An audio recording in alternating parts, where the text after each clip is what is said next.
আসসালামু আলাইকুম। আশা করি সবাই আপনারা ভালো আছেন। আলহামদুলিল্লাহ আমি অনেক ভালো আছি।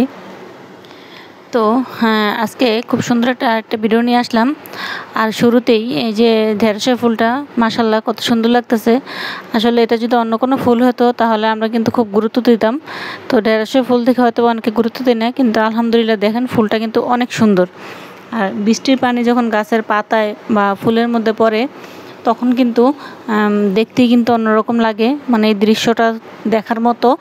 তো আলহামদুলিল্লাহ ক্যামেরাবন্দি করতে পারছি, সেটাও অনেক সৌভাগ্য। দেখতে আসলে বৃষ্টি হলে কিন্তু গাছের চেহারা অন্যরকম হয়ে যায়।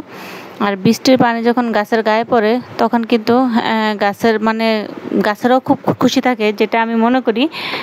তো দেখতে পারতেছেন আজকে কিন্তু আকাশটা খুবই মেঘলা, কারণ আজকে দুদিন যাবৎ কিন্তু বৃষ্টি হইতেছে।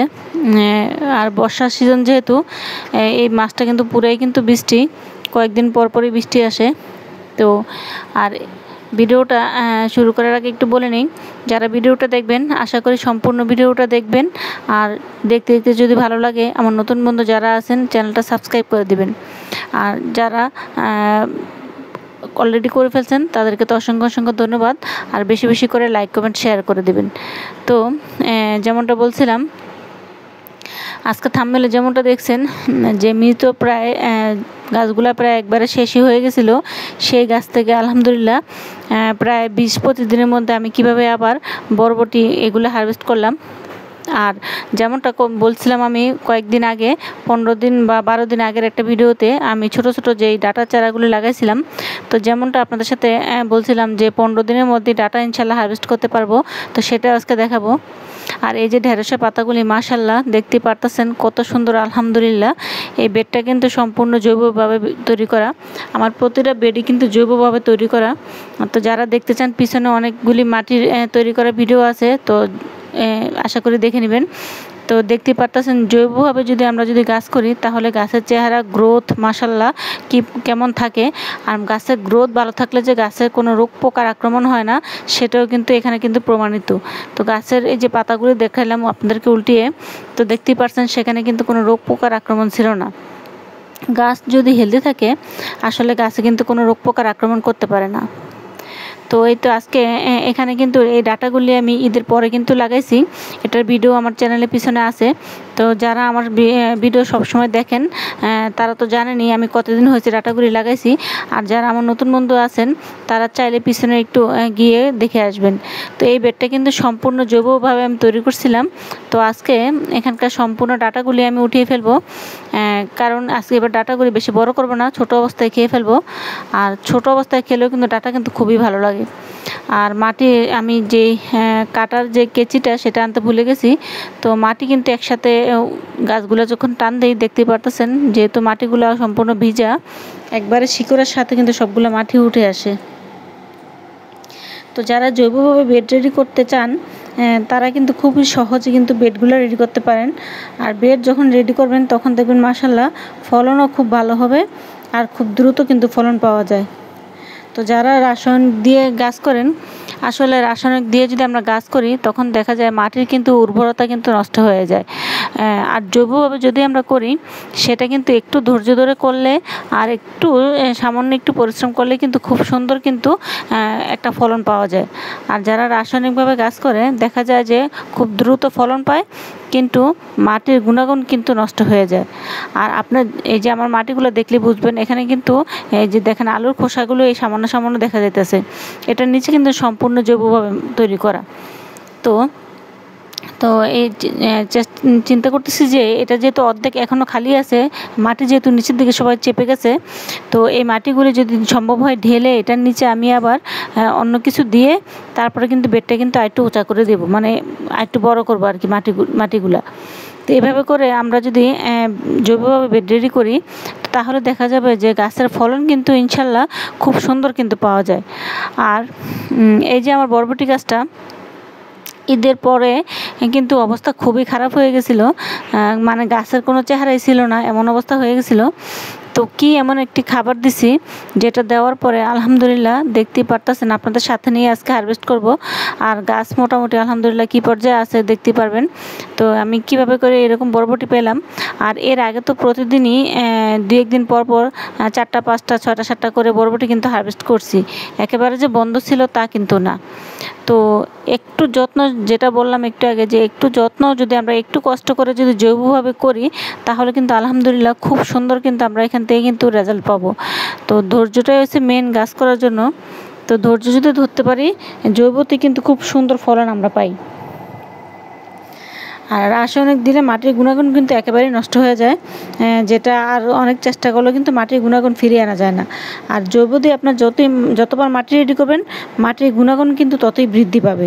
আর মাটিও কিন্তু খুব সুন্দর ঝুরঝুরে হবে আর কুচকুচে কালো হবে। তো এই যে আমি এই গাছের মধ্যে কি খাবার দিয়েছি সেটা হলো যে কয়েকদিন আগে বলতে ঈদের আগে একটা ভিডিও আপনাদের সাথে আমি শেয়ার করছিলাম। গাছের পাতা সবুজ রাখতে গাছের সাথে যে জিনিসটা আমি মিক্সড করছিলাম সেই জিনিসটাই কিন্তু আমি এই গাছের মধ্যে দিছি।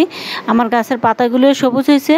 আবার নতুন করে কিন্তু আমার গাছে কিন্তু খুব সুন্দর ফুল আসছে। ফুলের সাথে সাথে কিন্তু আলহামদুলিল্লাহ প্রচুর পরিমাণে কিন্তু আমি এখন বরবটি হারভেস্ট করতে পারতেছি।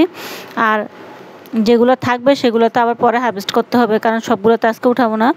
তো সেই জিনিসটা হচ্ছে আমি আজ থেকে প্রায় 10-12 দিন আগে গাছের মধ্যে আমি যে খাবারটা দিয়েছি সেটা হচ্ছে সরিষার যে খোল ভিজানো পানিটা আছে সেটার সাথে কিন্তু আমি আমাদের যে বাসি ভাত ছিল সেই ভাত কিন্তু আমি এই সরিষার খোল ভিজানো পানির সাথে কিন্তু মিশিয়ে রাখছি, মানে ভিজিয়ে রাখার পরে প্রায় 10-15 দিন পরে কিন্তু আমি কিন্তু গাছে কিন্তু এটা কিন্তু আমি দিয়ে দেওয়ার পরেই রেজাল্ট তো আপনাদের চোখের সামনেই।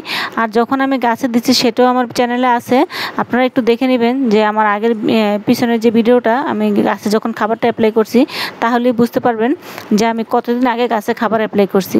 তো দেখেন মাশাআল্লাহ পিছনের ছাইটার ভিতরে কিন্তু খুব সুন্দর করে কিন্তু বরবটি। তো এটা আমার অফ ক্যামেরা উঠাতে হবে, কারণ এক হাতে ক্যামেরা নিয়ে এখান থেকে উঠাতে পারবো না। তো এই যে পিছনের সাইড থেকে কিন্তু আমি এই বরবটিগুলো হারভেস্ট করছি।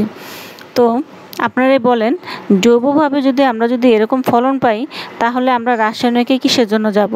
আর এই যে দেখেন একবারে গাছের গোড়াতেও কিন্তু খুব সুন্দর কিন্তু বরবটি আছে। একেবারে গাছের গোড়ায় একটু খেয়াল করলে দেখবেন যে আমি কিন্তু একেবারে গাছের গোড়া থেকে কিন্তু বরবটি হারভেস্ট করতেছি। আপনি যদি আমার এই টবের মধ্যে কিন্তু আমার 3টা-4টা করে কিন্তু গাছ আছে। আপনি যদি কম মাটির ভিতরে যদি গাছ বেশি হলেও যদি খাবারটা সবসময় ঠিকমতো দিয়ে যান নিয়ম করে তাহলে কিন্তু দেখবেন যে আপনার গাছে কিন্তু খুব সুন্দর করে কিন্তু ফলন পাইতেছেন। আর গাছের যত্ন কিন্তু একবারে হয় না, প্রতিদিনই আপনাদেরকে কিছু কিছু করে কিন্তু আমাদেরকে গাছের যত্ন করতে হবে। যে আমরা একবারেই খাবার বেশি করে গাছে দিয়ে দিলাম, আবার দেখা গেল যে 1 সপ্তাহ বা 15 দিন আমরা গাছের তেমন কোনো যত্ন নিলাম না, কোনো খাবার দিলাম না। এরকম করলে কিন্তু গাছের যত্ন হয় না। আপনাকে বা আমাকে প্রতিদিনই কিন্তু গাছের কিছু না কিছু যত্ন করতে হবে।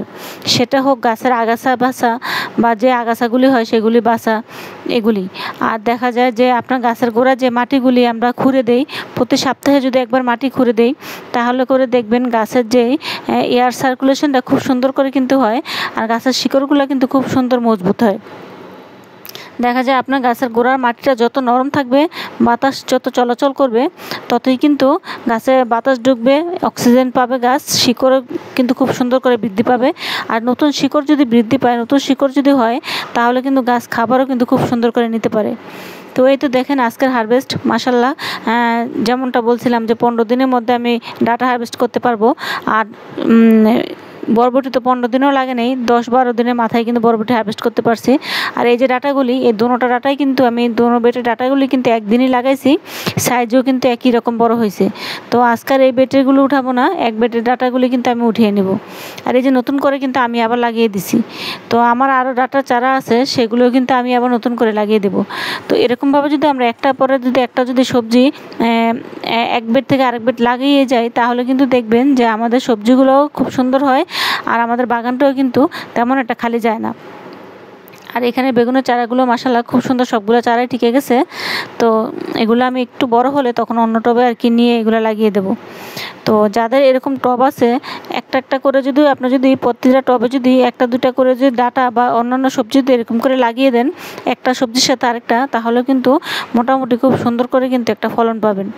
আর যেটা বলছিলাম যে গাছের খাবারটা প্রতিদিন কিন্তু আমাদের দিতে হবে, প্রতিদিন বলতে নিয়ম করে সপ্তাহে কিন্তু একবার করে আমাদের গাছের খাবারটা দিতে হবে। সেটা আপনারা, আমি তো এখন যেহেতু বৃষ্টির সিজন, এখন কিন্তু গাছে অত বেশি খাবারও দিতে হয় না। যখন বৃষ্টিটা কমে যাবে তখন কিন্তু নিয়ম করে আপনারা গাছের খাবারটা দিবেন। তো এই সামান্য যত্নে আলহামদুলিল্লাহ যদি এরকম সবজি বা এরকম ফলন পাই, তাহলে তো আমাদের আর কোনো কিছুই দরকার হয় না। আমাদের মন, স্বাস্থ্য, শরীর সবই কিন্তু ভালো থাকে। আর মন যদি ভালো থাকে তাহলে কিন্তু আমাদের শরীর স্বাস্থ্য সবই ভালো থাকে। তো আপনারাও বাগান করুন।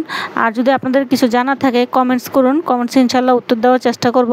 আর আপনাদেরও যদি কোনো পরামর্শ থাকে সেটাও আমাকে শেয়ার করুন। আর কে কোথা থেকে ভিডিওটা দেখছেন সেটাও জানাবেন।